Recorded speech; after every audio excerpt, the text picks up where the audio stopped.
are the marks where the nails have been. Hi, my name is Caitlin Reeves Greenemeyer, and I'm the archivist at Columbia Theological Seminary in Decatur, Georgia, in the C. Benton Klein Jr. Special Collections and Archives.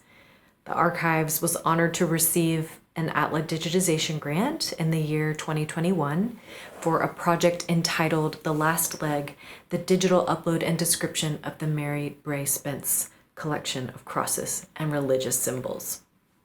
So I am going to speak a little bit about the collection, how the collection arrived at the seminary, and why we ended up applying for funds from atla.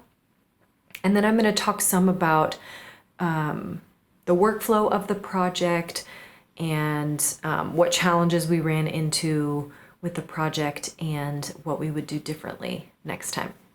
The Mary Bray Spence collection of crosses and religious symbols includes over 750 unique religious symbols from across the globe. The collection was acquired from the Historical Foundation of the Presbyterian and Reformed Churches in Montreat, North Carolina in 2007. And the collection has 761 crosses, and they range from less than an inch to about 4 feet tall.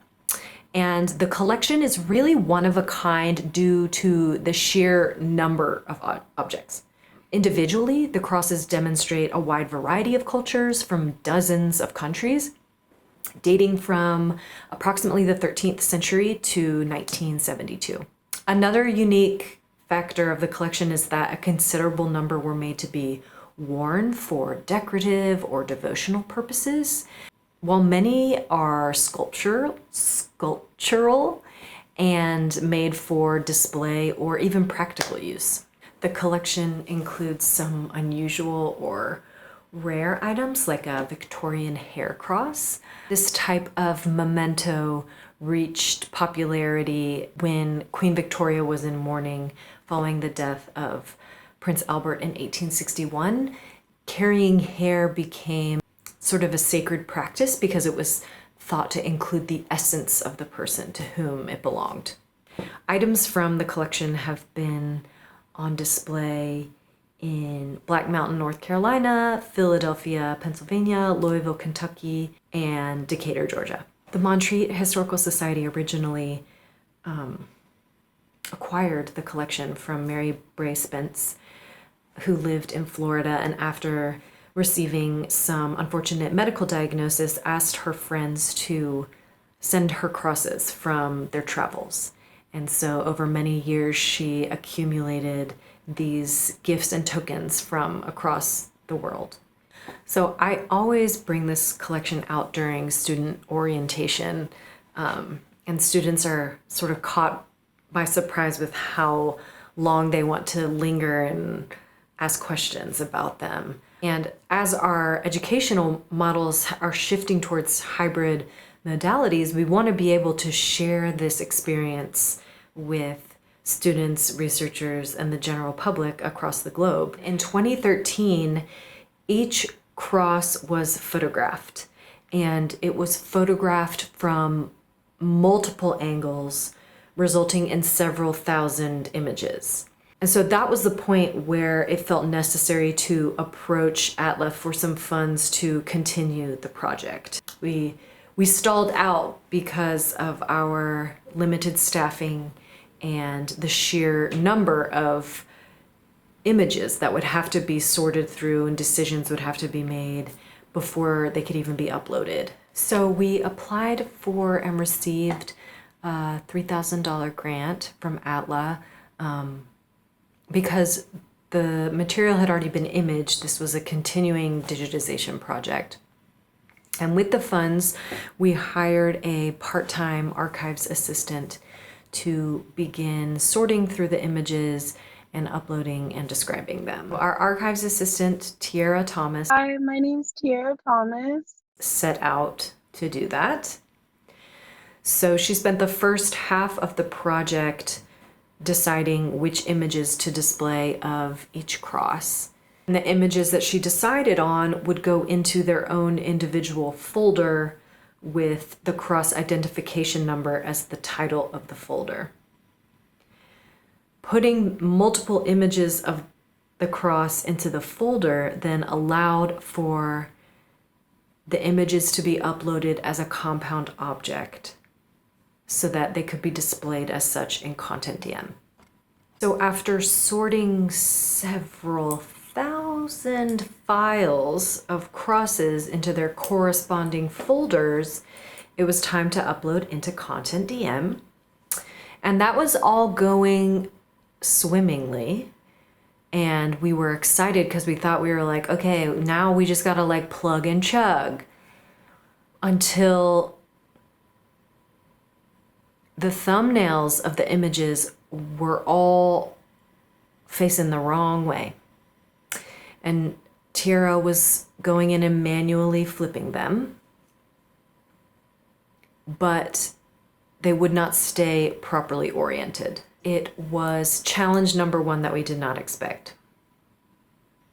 So we reached out to the Content DM staff, support staff, and it turns out that because these images were taken in 2013 on a digital camera, that there was a lot of metadata in the background affecting how the images were interacting with the Content DM software. So we had to add a tedious step to the workflow. Tiara had to incorporate GIMP GNU image manipulation program to remove the orientation metadata that was embedded in each image. So as you can imagine, this added a lot of unforeseen time to our project, both because we spent some time troubleshooting on our end before talking to Content DM, and also because we had to then go back and touch every image again. Instead of a 3-month project, it became a 5-month project. So in retrospect, looking at a collection of this size, I would break up the projects into the organizing and uploading of the items, and then phase 2 as the description, in order to feel like we're not behind or we didn't do as good a job as we wanted to acknowledge the potential for hiccups in both the upload practice as well as the descriptive practice, so that we're giving ourselves enough time to work through the unexpected challenges. Using grant funding for this project gave us some flexibility that we might not have had otherwise. So Tiara worked entirely remotely on this project, and she said at first she was unsure of how the collection could be used and how it was unique, and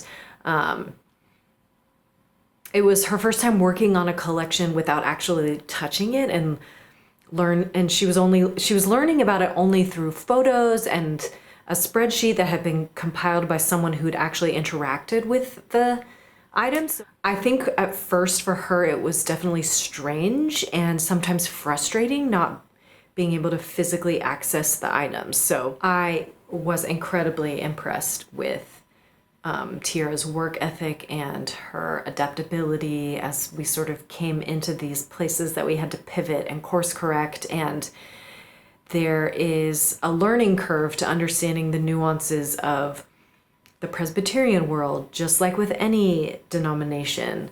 And she really made a great effort to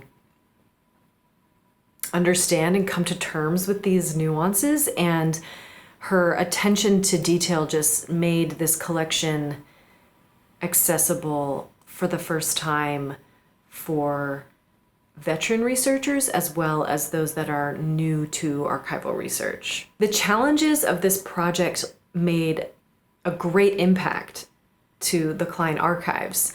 Throughout the upload of these collections, Tiara uncovered tips and tricks and workarounds for Content DM, for making big uploads like this more efficient. So we've documented those internally.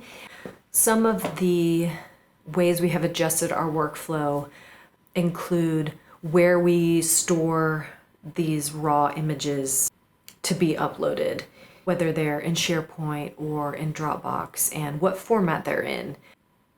If they're being digitized with a digital camera, how the images can be saved initially so the metadata doesn't need to be wiped clean before upload. Because we're looking at a new content management system in the future, this process has been instrumental in allowing us to articulate what we do need in our system, what we won't settle for.